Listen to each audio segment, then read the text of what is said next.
Krista zala ka Ngailut ka Sopiteho na bon savin kalim na Chibai ken bole tunin zong Bible isim jing jeon isim jing layun Revelation kan sim le Revelation bunga kan phahin kalung thimin pathinin e ho pin chang khana pat chang thum chan kan sim le kalung thim hi tulai khang to huinun dan tulai khang che dan ho hi e Christian ni man dan hi kaga ngai to le kalung thima hong kelang umje a chu ka sai nom je a hi kaung ho lim de hin chom cha he jong le ama se pen pen a mi jo sin heaven meeting John te taute Apostle John hi ibisi a hi Patmos tuikol island gama hi gen thei ta a lhagao hung changa hi cha Revelation thupon hi pathin in asai sa na mu sa hin Revelation sim zo se hin Bible nei zo sin ana ke pho do en lang ve the diang khan ko in Revelation bunga chang khan apa chang thum chan he kan sim de hin athuma kai chu hi le lekhazol le kyal ngoi no chang khat chuzovin lalto na a topa khutzit lama chun asunglam apolama langto a kisuna sin kha na sagi a kisin kha lekhabu khat kamun a hi chuin vantil hatta khat kamun ama chun hichil lekhabu hi phonga asin kha na hlamhla dinga lom koi ham tin ha saptein asamlen hi ahin vana leya leinoya lekhabu aphong theile ave theya koi macha a umta pon hi pathinin atu thing sim do naw athunei pan an sa janei ma som pi taw hen ka Sopiteho tu zana ka sei no ham tele chang thum cho kichi selin vana leya to leinoya lekhabu apong theile ave the koi macha umta pon he ti cho hinne lekhabu a koi machan mu poi pathinin bo he na pathin bo he cho pathinin jisu krista hong ki ti bo cho pathinin pan bo he ri cho a hi le tulai inam sungova viral mama jing nasata in nam sungen umtan lhagau thu ati du ham ka he poi sei set naman jong a hi pon ka sei nom cho Bible thu a kon kahin se e bovin adang ke ma lung ge dong ka su to lo de hin Bible ai ke chi sel hin ipi ti le lhagau thu pon khana hin na le khabu a kamin kamuza me ti theya lhagau thu pon itabang lhagau thu pon hitadem ama sa a Peter sunga isim na wa chu tu lai lhagau hi patemun pathina ko na hung hi lo hi patemun tia hi ki sei hi lo ham Sopiteho ai la Revelation bunga chang thum hin ki chi sela sei cho vana tile van kil hon jong hin le khobo nang le ke min lo hom ti he lo piu cho ap koi mana pho nai lo pi it is written pathinin achom choma eho Jesus Christ hin Dihtah hin nei tiang leo Sopiteho automatic nga pathinin asut hi cho thua asut hi cho hi chinu hi chipa cho ho hoi ham ki kim ham ha ram hliling ham chiching ham ama chu hin le khaba Jesus Christ denga Dihtah ke sun tai it is written sana a ke sun hi in the book of gold Bible a ke sei chola chuniting chule hin le khaba a ki mulo min chu ton sot damun me dila ki le lu te ti chu in the league of fire Sopiteho tulai mi tam te in ton sot me di long ki chal hela Jesus Christa aninung ahung ki dong koi ma chang ki to lo chala leisan anop sana minute som nga pung khat puni nop sana hi po leo pathin imu lo zet wa hi ilam vai satan knows satan in a head cho Sopiteho ihin khomanda no hi pathin pakai su imasang lai ta hong kila te hello picho kum sang ni masangan pakai sun an to ding an to cha he ta sei ju josin apostle ho josin to a isimu scriptures he ibidanga epi oham Sopiteho ipi asayam pathin lekhabun chang la le mi him thling thei pui nisiak anne ding nei pevin tat Jesus Christ e hil na ho gelawen give us each day or this day a daily bread aticho ibiam daily bread ne thei mana ham elole hichi anchang ham bu ham chu atina le hi poi so piti ho emezo si akop la kai hin aje chu satanin Jerusalem a Jesus Christ le ma khu pakai su in 40 days ni somli anangola tauna ma khu satanin lep cho pathin cha pa na hi le hi chi sung hi chang la so se ne na ti cho abol thei jing cha hi wanga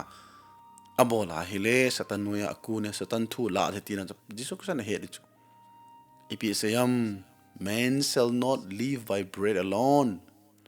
but with the Holy Spirit with the word of God ti cho chang la le in koi ma cha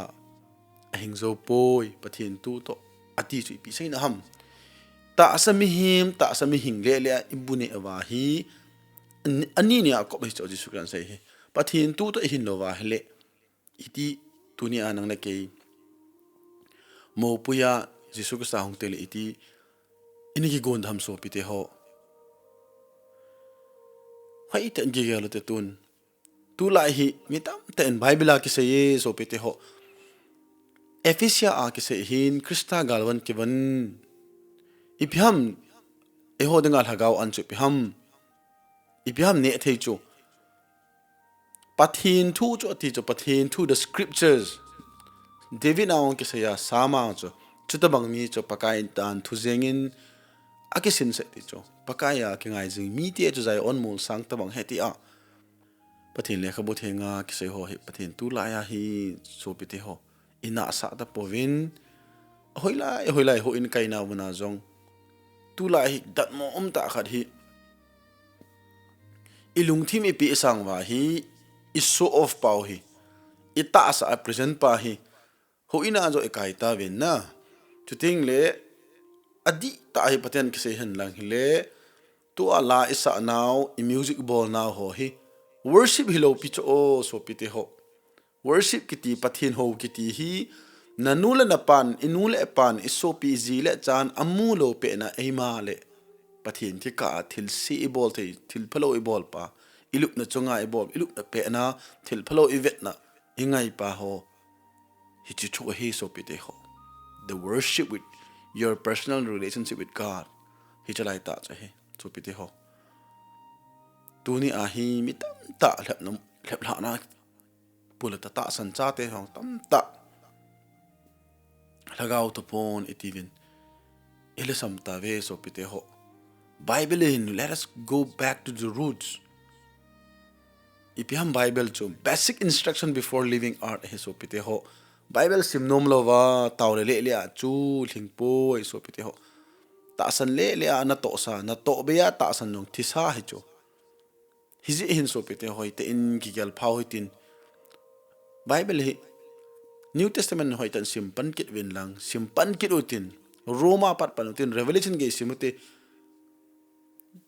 Bible hoi ten sim lang I clear do he pi sei nom ham the central theme of Bible hi pathin Ngailut na hu hing na ipi ja hong ham lungsit mana ta san wanga pathin in ap na so pete ho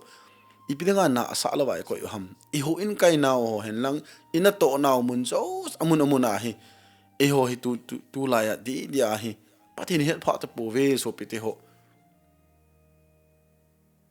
thilneu cha ong tu ni a hi pathin lungdi pathin de ma in khoi man thi mai the ke lo che hon ai le pathin thu isimu ting ne pathin e ho pi he so pite ho hi chi revelation bunga chang thum hin kichin ta se na hin le khabo a chu koi machan aphongam avengam pu ave thea koi macha ta bon he ti chu hija chu revelation a chon phalo bol jing hen abu chu bo jing hen keima ka hungwa ding he tai ti chu Bible ha pi sayam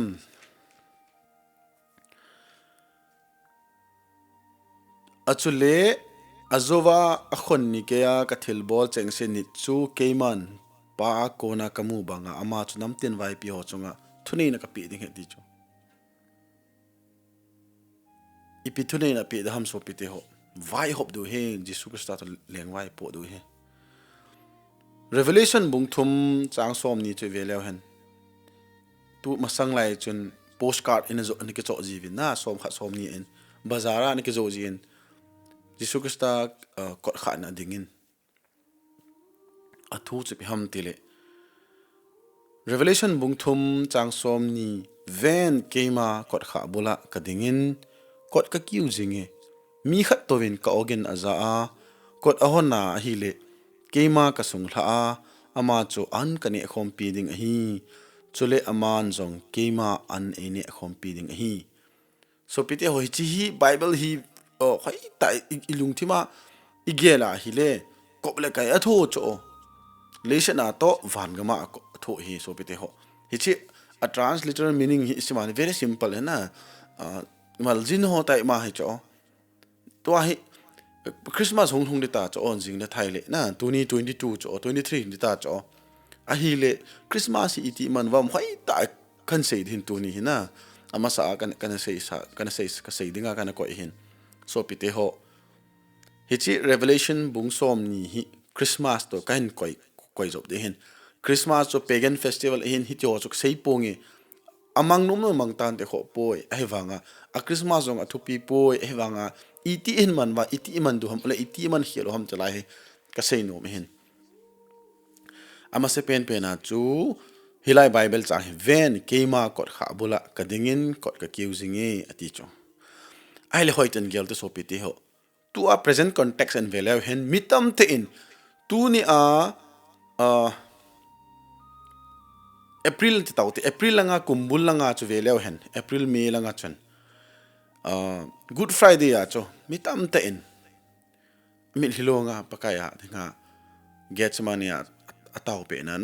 hichilaya pakai so tho gimngan theina passion week nga kho mitam te in po na pi cho Jesus Christ apon loi jong ki pon loi jong ki ama wang hichi group ma chun Jesus Christ hong pen tenen party alian bi bol du ham zule sa party bol du ham ahilole New Year party bol du ham na ahilole ahilai mona len khoma ti achu mari ai pp bol de ham ti tam ta cho hich group ho ti taute e hot ke ti taute na thanop na golu mai man ta cho ahile tu chunga hong ping pa hi Jesus Christ hi ahong pen cho athu pi poi it a date ka tin hin na koi ma chaw he poi date cho pakai isu chu mi ma hong ping thu hi bovin pathin cha hin na leisit mi ma nang in sunga hong ping the koi ke in sunga hong ping the na ni te in sunga na pu te in sunga hong ping the cho ai wanga cho prophecy aki fulfill na nga cho hi chi 4 BC a cho na ping tai a hi le tunia hi Sopiteho Christmas iman du phatta gele hen ke ho kan yola ya cho Christmas man te hin ipyam ki pa na cho inu le pan von khai ta ine cho pi di ki tha nom cho khat man jani man hi jong le tu ni vele chon khan khang che dan jung ya he I cha ten keng ko yong sanga man cheng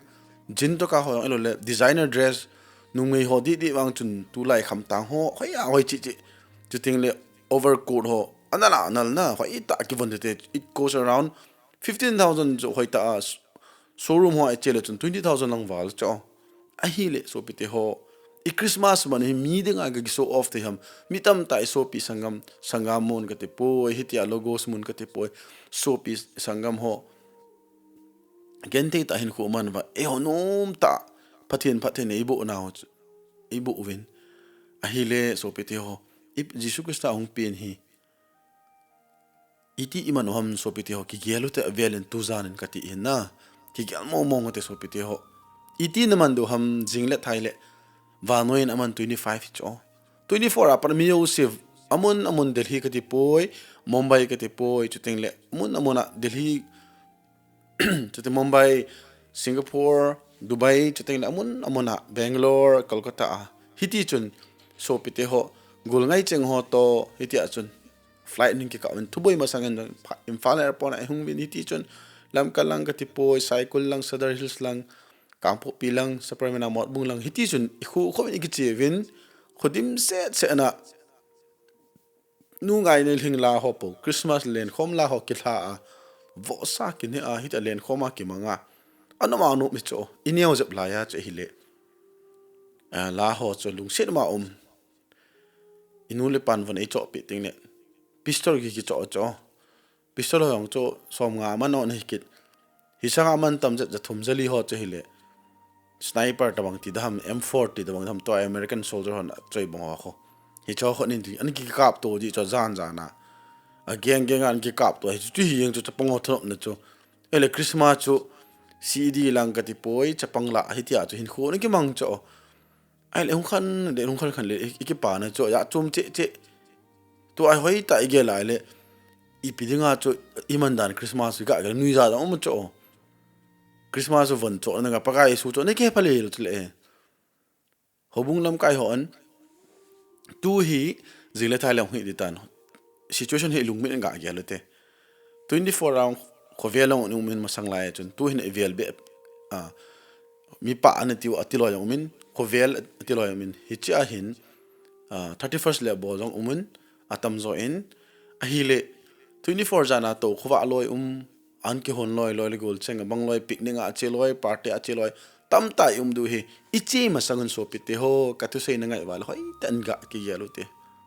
Pathen bo wa hi le sopi hingi chin che hin kati hi poi ma hoi ten ki gelin phale ni khu hi anai hi tai sopi na Christmas manding Jisu Krista pin lim dinga na ki go chu pakai sun to revelation na heaven ke ma kot kha bola ka dingi ati cho pakai su chu ilung thima I hon pi hinam Sopiteho ni sha e ko jing hi cho sopi nang le ke a hi le ipidanga kot akiu jing la ya ibham kot akiu jing kinong to apathin thu ka sei pi hi pathinin kot akiu he Sopiteho lekha na thip mana MABN hi mana PhD hi mana chu pathin thu na lung thima lut lo mai thei chu mi tam ta hi tu lai the mi spirituals mi hilova scriptures mi ki tam ta pathin tu ke ma je amawang Jesus Christa to personal relationship ki nei lo tama tam tu lai gospel singer tam ta ki ma awang ping tha di tai lo tama tam chi tam cho pastor tam ta zong pathin tu nasah ta se awanga rapture ni ting le mi thing te ki hlan to ni ting le la lo wa tam ta di cho ya so hell will be full of spiritual people ki cho Bible ke sei cha hi chuting ni chule kamasang ta pathin an sei cho pakai namina thilha ka no do lo ham namina thil kidang ta ka bo lo ham anti do Sopiteho nangma mina hobung ka phu do lo ham nangma mina mi tam ta hu hinga kalu kan pulu lo ham anti di cho pakai ni pi sei dam ka ke pa sopi ke zalin nang zalin ka an hong sunga mi tam ta nan pulu je en ka ke pa amawang nang ke ma sangin na hobung na ngailun na mitia na nga in sumi na ngailun ke ne ngailu poi anti di cho na sum na ngailu anti de Sopiteho tulai pasa tam ta in pathen dei pathen na sei pi sa nom thu sei ta lo chala ipi sei ta om thu ta sei de ngai le mi ki min ngai num lo he Sopiteho he je hin tulai hi ilung thim ikot hi hon lo wa hele pathen thu tu sim jing lo wa hele ei pui mang the satan hi na sai cho van lai zola hung ki do jing pa hibanga archangels la Lucifer hi amai nasata a thilbol thei van til thani pen pa hin e ho mi him te e lep la lo di su ga yal tang abaya abai cho hizia hin hoi ten sopi ki gelin party na che masang ki gelin kachil ka pakai ki pa nam sam number za khat le som la ko chang za khat le khat khu simote na thu nit na dengin thil se akonin ka keng ka kang se ti cho Sopiteho hizia chu thil se akon ai keng ki kan se thil na chu pathin thu nit jinga he Sopiteho hi zia hi Pathen thu hi scripture hi isim jing lo Tulai mi tam ten Christian ka he tia Bible sim nom lo itrang box so ai koi ham elul almira ai koi dat ham Bible nam sedo lewata cho khawlaw te ne gamota cho chenai te ne gam hitai so pete ho Bible chu ifon wa koi hu hi chu hu ipi ai man ham so pete ho just only this one biblical verse khat le chate ho pakai nu na pau thu nun itiu ham ai lo le hi chelai Philippi bungli changli na ho pakai ki pa thunom jingun ti le te khu idei lai bo ikisim cho but a context isim lo hina so pete ho hilai ka se he so pi tu chung Christmas iman hu iti manom kan sei de hin atam zo hi 24 zana hin nas mi pi ho amun in hung ki khom ta ve hi zo wa hi pi bol bam tile nasah ta gi go do cho abang loi decoration bol loi hi ti in ina Christmas tree ki bolon jing ka de nga ki go zana hi miu sin sai pi khu thang nang hi le za chom hi ti chon ki silwin khosung completion i bol cho a hi wanga cho ka sei no che ham til ilung thim hi Jesus Christ ata ngai pi unam number 1 number 2 jing ka ang tai 25 a hi mi pi ti chu mind fresh chu ilung thim mu tha chu ale ho ina I chiu ta chu ho ina to sei pa Christmas speaker pa na sa ta thu sei ale ho ininga chu vo sa el bong sa ki ho ni cho jing ka ma ta mai din sam ho in la cho hong loi tao kitin lai na Christmas len khoma ne ding ki thanom cho mi yo si ko ham vo sa bong sa ne nom lo na music ki nom chi hin a hi le Pathen thu sei la chapang ho atuma kai e ho ina kai yo a hi le chelanga sa semon sa sem mo nong jing ka ma ta tho wa el Christian hi na wa khichi gol nop na imano ham a hi lo le Pathen ho in kai na iman pau hi ilung thi mai ti man do ham ti ka sei no men tu ni hin I bol khelo pam ti ine chai to in ki khian kal nga lel ding isa ki dot kal nga ki nga lel chuting le ni khom kal ki nga lel thanom na a chuting le hung ki ting le len khoma to ding hitia len khoma la sa ding pa kai pe ni khol hung ki tai te la elo cham na leng pa apin be le ma te ki sai cho but isa lai sung wa hi a cheng hui he lo hi cho vanu ya hin leng sang za na ping nan zong ki ti cho leng Krista banga ping e ho tam ta in so pite ho kuvane na in elo le chapang ho cho ki chep na ni ti chon imang taven e ho in go nop na iman pau hi ikeman hi le so pite ho Christmas is festival e poi Jesus Christan tu ni a nang ma dinga kot akiu he so pite ho ibdinga tu ni chana hi Christmas Jesus Christ ni sia ping thei chu every day can become a Christmas day Christmas ti chu a thing pena chu lo ba hi chu the early church never celebrate Christmas na pakai anjon wang sa balls ni ma gyal do ning zara chu hele tu lai hi nal tag electric guitar keyboard ki tumwa na sa ta lai sa chu choir balls ai wanga hi ilung thi mo themam Pathen in vana ko ra hen vet cho hio in ki sa hu so pite ho in ki sa crore lak langa ki sa akan poye so pite ho the church ipiham eho hi chi church pa hin lung ko ikihon lo wale itaw naw zo bona thabu tai be hi so pite ho hi je hin len kho iman te on le pakaya denga lo pi ne ki pi do no ting le iti ki pi do to ham isopi sangam ham Ngailut na ibol khel kha loi le gol nu ngai dam thelo pen pau ngai damuti so pite ho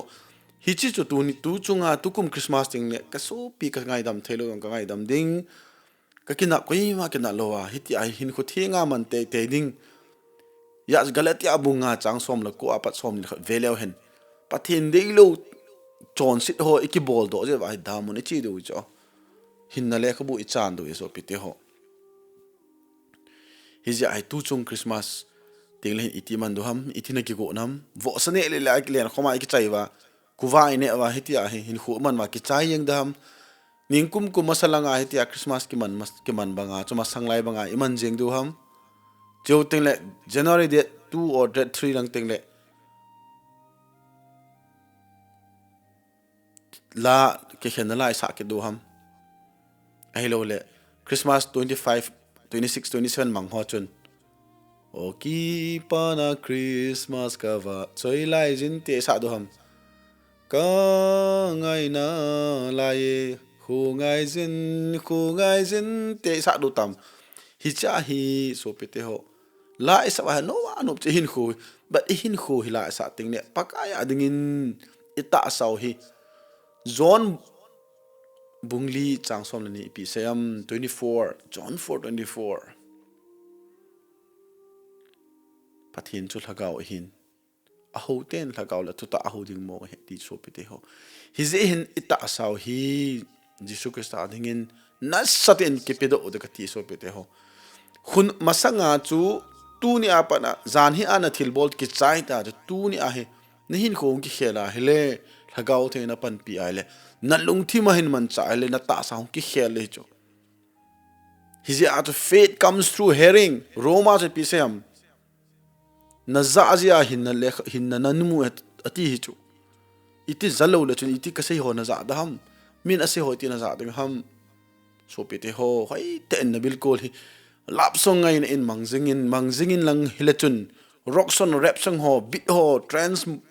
bit ho hi cho ngai jing le chun itin thagawa na ki padham Sopiteho hi ji ai tu chung Christmas iman du ting hin hoi ten amon mona ka sopis Christian ke he ai ki gel zo se ka Sopiteho Krista ingai lut wa hile koi ma chai the thei pove KBC ka tipoi TBA ka tipoi Chong Thu Baptist Church ka tipoi KWS ka tipoi a koi gang te Baptist Church en lang koi che Pentecostal jong le a TCF en lang KWS jong a hoi che jong le Sopiteho Jisu Krista jala chu hlen chum te khat nahi a hele hichi muda na mi muda na ne ala Christian Krista adinga cross na ki put poi Sopiteho thing per na mai chang ta ka sei ne sopi Christian Dihtah na hilo e ti chu na ki het de Sopiteho mi na the ya hele mi na mu da the ya mi na ngai dam thailo wa hele tu chung Christmas iman de kon wa hi min ingai dam thailo le Christian ka he poi na ti ki het jing Sopiteho Jisu Kristan van lai zola van ka dong ki hon ting le kel ngoi le kel ta hong ki an hlen ni ting le sum kon gin na za da ham na za lo da ham na za zong le na len to da ham ti chu ki gelo van vawa ki gelo ki gelin e ho hin I ma chalo thana gel tulai nu pi nu pa nu nga gol hon Pathen thu hi e di sai da only te se pul te se pi ti ho in le khasim lo ho hello le tulai Bible sim mo he atam zo hi le khathim lo ngenin isim ngal ta zet wa atam zo hi masang lai ka ti hin tulai Pathen tu se ho mi aching te ta mi umin le khathim ta in Pathen thu ki sim ta en research bol ho zong ama Pathen aman cha ho Pathen thu akan hum ki sei do hoi Sopiteho hoi tan geluti Pathen tu hina sa pote aji chu Pathen sei chu Jisu Krista in to aka sei avela kan sei Pathen ngai lau chun pakai na sei masat chu leya einung sun chu vanang kanung sun ti pia chu vanoi hi Pathen jat an bol ting le free and fair an jat chu nang chu nangai lu chom ding ke chu emu thada chom de poi thakana ibol na ito na dung do cha chu klep to de Sopiteho hichi gi gelute ni khale tun kaloi pa ka chin ka chunga office ka na to home pi ka senior pa hin Pathen ta san lo cho atheist chu me Hindu akona atheist cho anula pa Hindu Pathen ho chule o ma atheist ki so e cho ithep chana atheist ki so da ham office akom hantel hoicha hum TV pen paper cho omin ahil hoicha plan hola kona Pathen where does God exist ei ti cho ani khale athi di kontenan he de na ya se yo na mo hin ati so chun he jing hin Sopiteho ka sei nom che ham ti ta sa na chana ki bet sa de hin Sopi hoi ta na ta sa hi thing jing in ko hin na ta sa ke so bo hin pakaya dingin nangin bon na jidinga nunga thing ahilo le pasal thing na dei banga chu Jisu Krista in jong thin hin kho de ye Sopiteho hi che thin hin kho iman lo wa hele ilung thim thien cho abo dei cho his why Pathen in ipidanga sangan cho man ham sangan cho min adei lo cho ele ipidanga Jesu sa man ham ipidanga paka Yesu chu hung te ham khana cho ba Bethlehem bong na chimda hung ping te ham leng ina hung ping the chula ipidanga Mary le Joseph ma hung ping te ham tu a kan hil chet ke nom hi tu a sile ka thim ho na tia ki ti cho tu a kin ka hil nom se ham ka sei nom pe ham tele hoi ta hi chi Jesu Christ pi no hoi ta research ai ve na hele a sile ka thim iti be na the wise men of the east the three magi ki ti cho ai le Sopiteho ineva para tu ni chen ge a sile ka thim iti so ele video zo si un veleu chun si chu Persia Babylon na kona Egypt ma kona hungki tola Bethlehem chun akyang ati bong ina chun na hichi sile ka thim ho chu sana bego more an choi cho mi zat ham ki sei lo bi chu but ema chu historian ho sei dunga jak amho hi caravana ke tole cho ti chu caravan ati tingle sangong sao camel ho na hi cho hi ke tol mi chang a hui povin a ye chu gucha mi chom tam ta mi wa chu hi ti cho hin mi hon hona hung hin am ho hi Ethiopia ka hu mai the chu mi ching ho ha chom ho hi cha sele ka thi mo a he le chu Isaiah a them ga ke sun ho sei zo se hi am ho he le chu si a ko na hi chi be de ma hung ping ni ti hi chi Gao Thu chom ho na simoi chu a hi le ipidinga cho sile ka thim laya si sei du ham tu ni Sopiteho ehon si ai gelo cho ga geleu chun iti silem ho sile ka thim ho masanga chi iti si khat ke tol the ham ga gel ta do you really think ki si ham hello koi ham na si chu ke tole le thelo bi cho na they are all ki khana den chula a hi le si hilo di hena Sopiteho he chu Gabriel van tu no mai thei Seraphim no mai thei Pathen van ti le hena Sopiteho Pathen wal ti zo va hi che va chun apui he sopi as chu hoi tan sim leo chun va ki te light he che van til si ki ti cho star ki ti cho the morning star ti hena hichi star ki ho hichi text ehon to transliteration na ja chom chom ki leo hin ehon to si pa khoti hi poi si chu chatong chat the lo hin na hiya chu hichi van til Pathen van til chu musi in Israel te apu ya Pathen in akimai pi a khu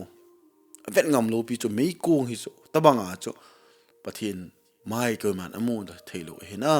hi ja chu angels Pathen van til cho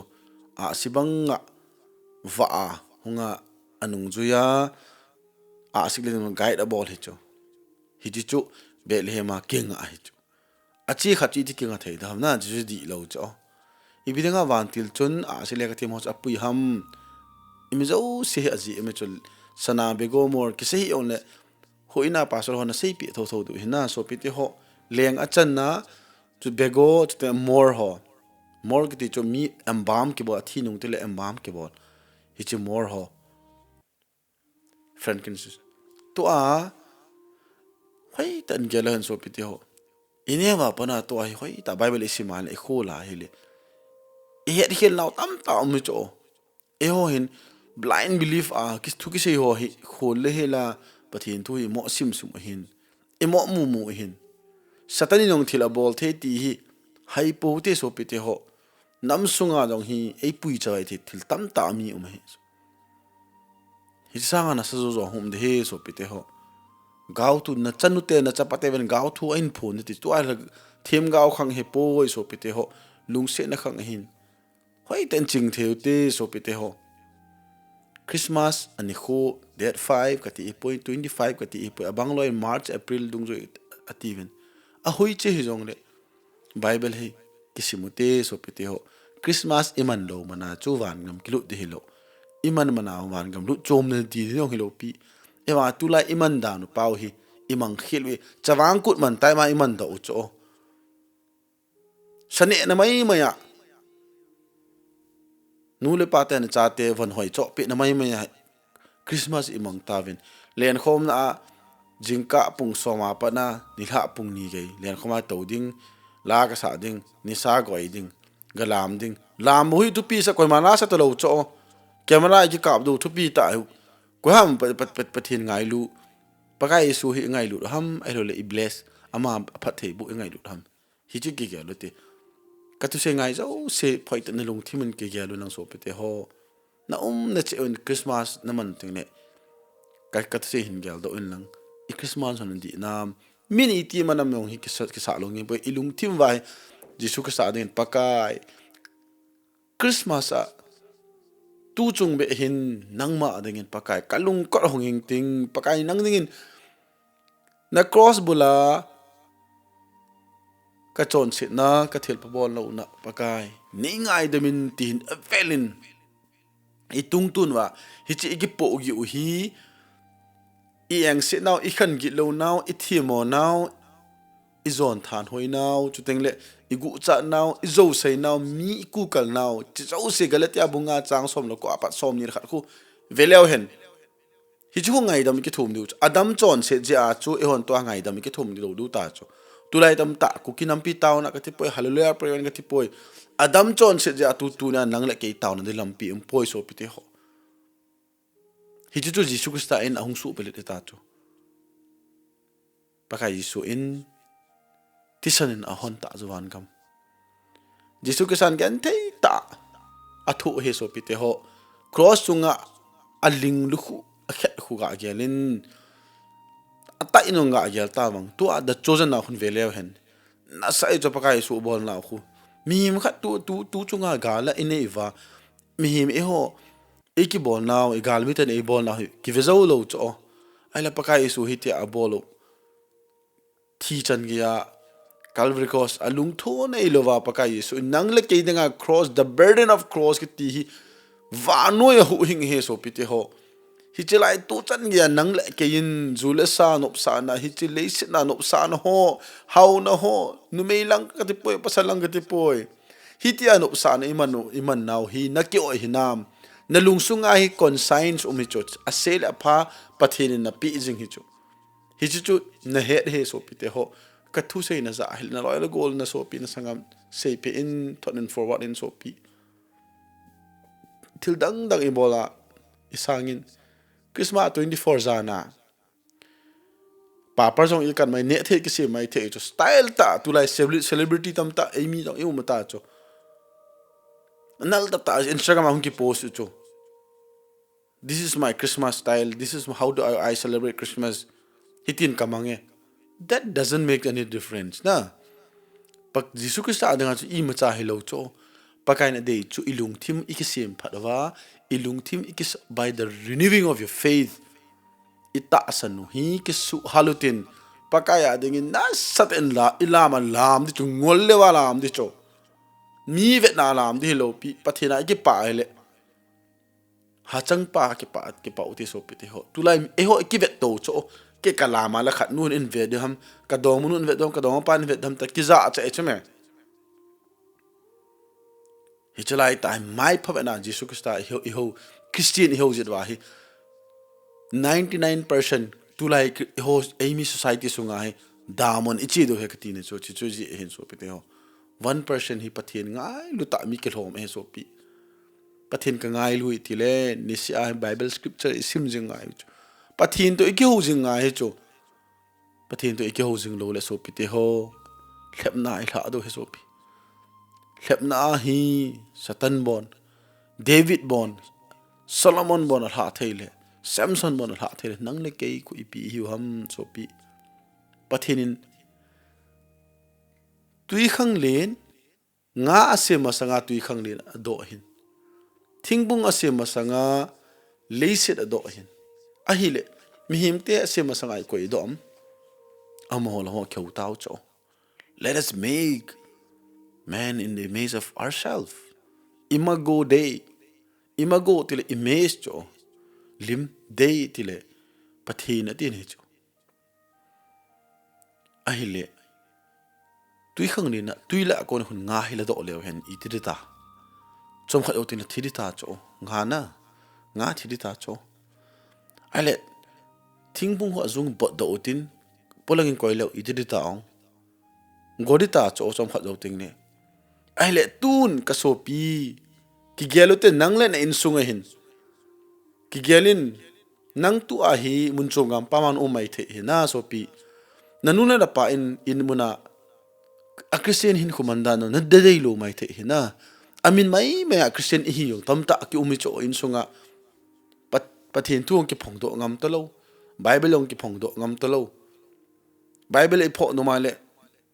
I holai Bible e pho bam sam to proverb bo atam zo in ki phong cho sam le proverb ki ti cho Pathen thu he poi thelang le izo bo ki sei de hinna hi chu Bible la labu to thuchi ibu he bo chme ava hinna le khabu chu sim ngai he na hichi New Testament na hi hoi tan sim la ki chi se le cho Sopiteho hichi hin ka tu sei ho he amana man lu the hin ho de nga Pathen thu sim tel Pathen e ho pi te e ho pi ji in nang ho jong ho pi ding ka ta sanin amin mai Christian hi po tin I Christ tu chung Christmas iman du ting le ki pa ta a iman du ham Jesus Christ dinga kot ihon pi du ham ihon pi lo du ham Sopiteho a hi lo le tulai thagawa epui mang thei ho in Gao Thuphon hin le khabuk a kamin kamui van gama pata hoilai ta van gama pata umdham Sopiteho ase pha eong kati poi ama wang Gao thu mo ta san po te pate bote kiti cho Peterin pate bote Sopiteho hin mo ta san blind fit ta san miching hiu cho 21st century a khang ni class 10 11 be pass ni nang hon happy le happy thon hello nangin sei pi tang happy he no chin na bol khel he tu lai ti dia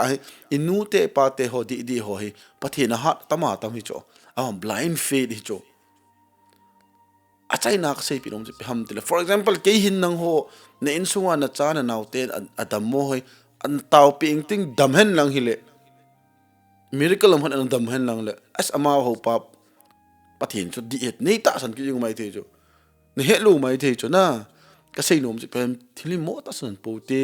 thilhan zong Lucifer zong bol the nei ye ka ti cho he u te Sopiteho mi adam sa the ye hi hin hoi ten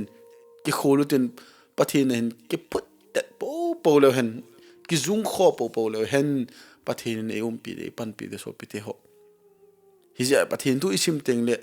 acham ama chama Pathen lagawin e ho pi Sopiteho hi chi ke herutin tu chung e Christmas man ju to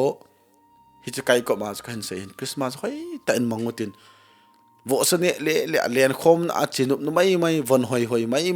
mang po te icha te to hoi ten pakai tu chung hi Kikhol to tin ki tu to tin pakai tu chung hi nangma adanga ipi ka bol dham ka ila ken so metian iti nanga denga hi pan kala dham pakai ka insung hi nangman hung teng le mo ini pu hung teng le ka bon chawa van wa ka KHEL thein divin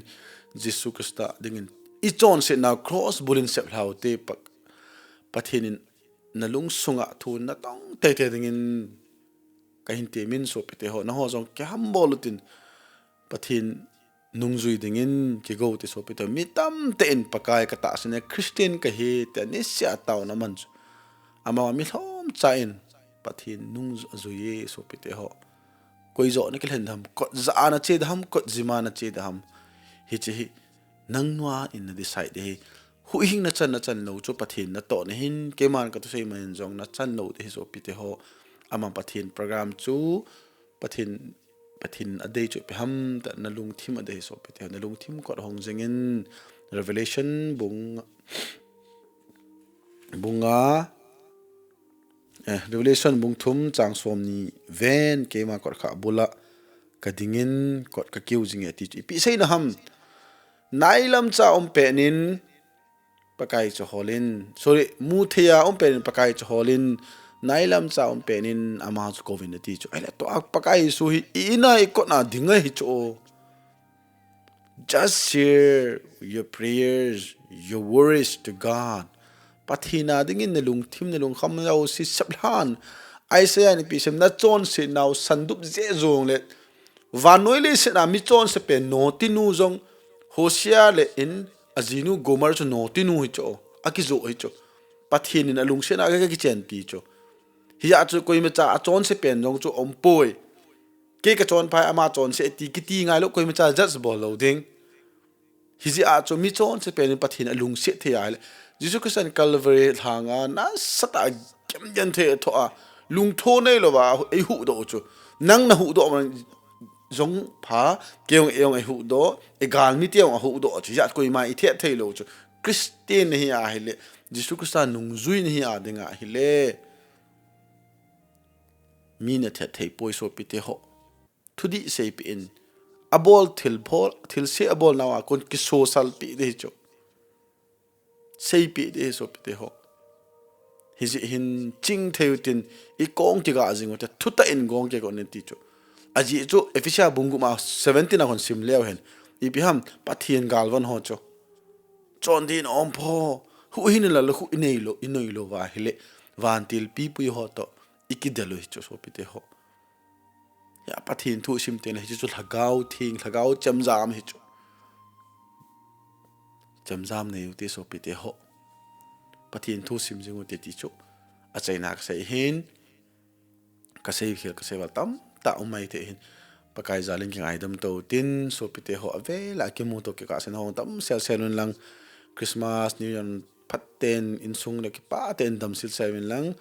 insunga damo ho jong Pathen dam sa na te pehen lang nang ho jong ki pal thanom ta ki mu to ki ka seven muntina ka sopik som na bon seven sun tin Chibai zan tin mangpha